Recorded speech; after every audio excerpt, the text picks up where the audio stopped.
Gujarat online સહાય ચેનલની અંદર તમારું સ્વાગત છે દોસ્તો। આજના વિડીયોમાં આપણે વાત કરીશું કે જો તમે તમારા રેશન કાર્ડની અંદરથી કોઈ પણ વ્યક્તિનું નામ કમી કરવા માંગતા હોય ઓનલાઈન મોબાઈલથી તો તમે કેવી રીતે કરી શકો છો। તમારા રેશન કાર્ડની અંદર કોઈ એવો વ્યક્તિ રહેલો છે જે મૃત્યુ પામેલ છે કે તેનું મેરેજ થઈ ગયા છે તો તેવા વ્યક્તિનું નામ જો તમે રેશન કાર્ડની અંદરથી ઓનલાઈન કમી કરવા માંગતા હોય તો તમે ઘરે બેઠા કમી કરી શકો છો। તો તે વિશેની સ્ટેપ બાય સ્ટેપ પ્રોસેસ તમને આ વિડીયો અંદર હું સમજાવવાનો છું। જો તમે ચેનલ પર નવા છો તો ચેનલને સબસ્ક્રાઇબ કરી લેજો। ચલો વિડીયોની શરૂઆત કરીએ અને જાણીએ કે તમે રેશન કાર્ડની અંદરથી કોઈ પણ વ્યક્તિનું નામ ઓનલાઈન કેવી રીતે કમી કરી શકો છો। માય રેશન એપ્લિકેશનનો યુઝ કરીને કોઈ પણ વ્યક્તિનું નામ તમારા રેશન કાર્ડમાંથી કમી કરી શકો છો। તો ચલો આપણે માય રેશન એપ્લિકેશન પર જઈએ। જો તમે હજુ સુધી માય રેશન એપ્લિકેશન ઇન્સ્ટોલ નથી કરી તો પ્લે સ્ટોર પર જઈને તમે માય રેશન એપ્લિકેશનને ઇન્સ્ટોલ કરી શકો છો। એપ્લિકેશનને ઇન્સ્ટોલ કરીને તમારે મોબાઈલ નંબર આપવાનો છે અને મોબાઈલ નંબર આપીને તમે જો ઓટીપી આવશે તમારા મોબાઈલ પર એ ઓટીપી દ્વારા તમારે એપ્લિકેશનમાં લોગિન કરી લેવાનું છે। જેવું તમે એપ્લિકેશન ઓપન કરશો એટલે કુટુંબ ચકાસણી કરીને એક ઓપ્શન તમને જોવા મળશે। આ ઓપ્શનનો યુઝ કરીને તમે કોઈ પણ વ્યક્તિનું નામ તમારા રેશન કાર્ડમાંથી કમી કરી શકો છો। તો આપણે આ ઓપ્શન પર ક્લિક કરીશું। જેવું તમે આ ઓપ્શન પર ક્લિક કરશો તો તમે જોઈ શકો છો કે આ વિકલ્પનો ઉપયોગ કરીને તમે નીચેના કિસ્સાઓમાં તમારા રેશન કાર્ડમાંથી કોઈ પણ વ્યક્તિનું નામ કમી કરી શકો છો। તો કયા કયા કિસ્સાઓમાં? જે સભ્યો અન્ય કાર્ડમાં ટ્રાન્સફર થયેલા છે પરંતુ હજુ તમારા રેશન કાર્ડમાં નામ હોય તો તેવા વ્યક્તિનું નામ તમે કમી કરી શકો છો।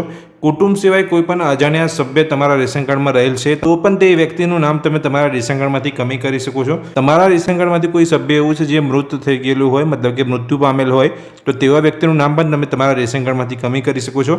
તો આ ત્રણ કન્ડિશનમાં તમારા રેશન કાર્ડમાંથી તમે નામ કમી કરી શકો છો આ ઓપ્શનનો યુઝ કરીને માય રેશન એપ્લિકેશનનો ઉપયોગ કરીને। તો આપણે હવે નીચે જઈશું અને નીચે તમે જોશો અહીંયા એક બોક્સ આપેલું છે કે ઉપરની સૂચનાઓ તમે વાંચી છે તો આ બોક્સની અંદર તમારે ટીક કરી દેવાનું છે। આપણે અહીંયા ટીક કરી દઈશું। નીચે તમે જોશો તો અહીંયા 15 અંકનો તમારો જે રેશન કાર્ડ નંબર છે તમારી પાસે માંગવામાં આવશે। તમારો રેશન કાર્ડ નંબર એન્ટર કરવાનો છે। એ નીચે તમને કેપ્ચા જોવા મળે છે કેપ્ચા તમારે એન્ટર કરવાનો છે અને નીચે કાર્ડના સભ્યોની વિગતો મેળવો તે ઓપ્શન પર તમારે ક્લિક કરવાનું છે। જેવું તમે કાર્ડના સભ્યોની વિગતો મેળવો તે ઓપ્શન પર ક્લિક કરશો એટલે તમારા રેશન કાર્ડની અંદર જેટલા પણ તમારા ફેમિલી મેમ્બર છે એટલે કે સભ્યો રહેલા છે દરેકના નામ જોવા મળશે। હવે તે સભ્યોની લિસ્ટમાંથી કોઈ વ્યક્તિ છે જેનું નામ તમે કમી કરવા માંગો છો તે નામ તમારે સિલેક્ટ કરવાનું છે। નીચે જોઈ શકો છો અહીંયા ઓપ્શન આપેલો છે કૃપા કરીને સભ્ય પસંદ કરો। આ ઓપ્શનનો યુઝ કરીને તમે જે પણ વ્યક્તિનું નામ કમી કરવા માંગતા હોય તમારા રેશન કાર્ડમાંથી એ વ્યક્તિનું નામ તમારે પસંદ કરવાનું છે। અહીંયા મેં એક નામ સિલેક્ટ કરી લીધું છે। નીચે તમે જોશો અહીંયા ઓપ્શન આપેલો છે કુટુંબના આ સભ્યની ચકાસણી કરો તે ઓપ્શન પર તમારે ક્લિક કરવાનું છે। જેવું તમે કુટુંબના સભ્યની ચકાસણી કરો ઓપ્શન પર ક્લિક કરશો એટલે જે પણ તમે પસંદ કર્યો છે સભ્ય તેનું નામ અહીંયા જોવા મળશે ને તમારો રાશન કાર્ડ નંબર જોવા મળશે એ ચેક કરી લેવાનું છે। એ જે ઇન્ફોર્મેશન આપેલી છે તમે વાંચવા માંગતા હોય તો વાંચી શકો છો। હું અહીંયા સંમતિ સ્વીકારું છું તે બોક્સ પર તમારે ક્લિક કરવાનું છે અને ઓટીપી જનરેટ કરો તે ઓપ્શન પર તમારે ક્લિક કરવાનું છે। જેવું મેં ઓટીપી જનરેટ કરો ઓપ્શન પર ક્લિક કર્યું અહીંયા ઓટીપી આવી ગયો છે। અહીંયા હું ઓટીપી એન્ટર કરી દઈશ। એન્ટર કરીને તમારે ઓટીપી ચકાસો તે ઓપ્શન પર ક્લિક કરવાનું છે। ઓટીપી વેરિફિકેશન થઈ ગયું છે। હવે અહીં તમને પૂછવામાં આવશે કે કુટુંબના સભ્યની ચકાસણીનું કારણ સિલેક્ટ રીઝનની અંદર તમારે કારણ બતાવવાનું છે કે તે વ્યક્તિનું નામ તમે કેમ કમી કરવા માંગો છો। તો અહીં જોઈ શકો છો સભ્ય મૃત્યુ પામેલા છે તે ઓપ્શન અહીંયા જોવા મળે છે।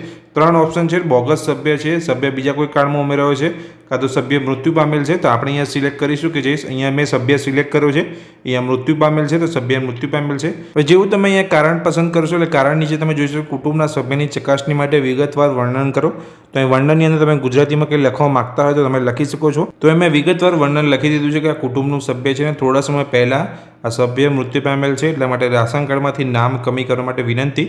તો આ રીતે તમે લખી શકો છો અને ઉપર તમારે કારણ જે પણ તમને લાગુ પડતું હોય એ કારણ તમારે અહીંયા સિલેક્ટ કરવાનું છે। હવે નીચે તમે જોઈ શકો છો ઓપ્શન છે મોકલોનો ઓપ્શન પર તમારે ક્લિક કરવાનું છે રાશન કાર્ડમાંથી નામ કમી કરવા માટે।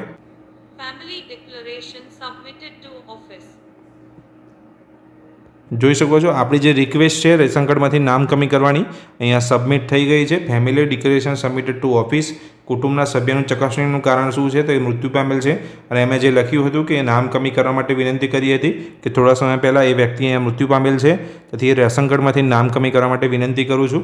તો આ રીતે તમે તમારા રાશન કાર્ડમાંથી ઓનલાઈન માય રાશન એપ્લિકેશનનો યુઝ કરીને તમારા રાશન કાર્ડમાંથી તમે નામ કમી કરી શકો છો।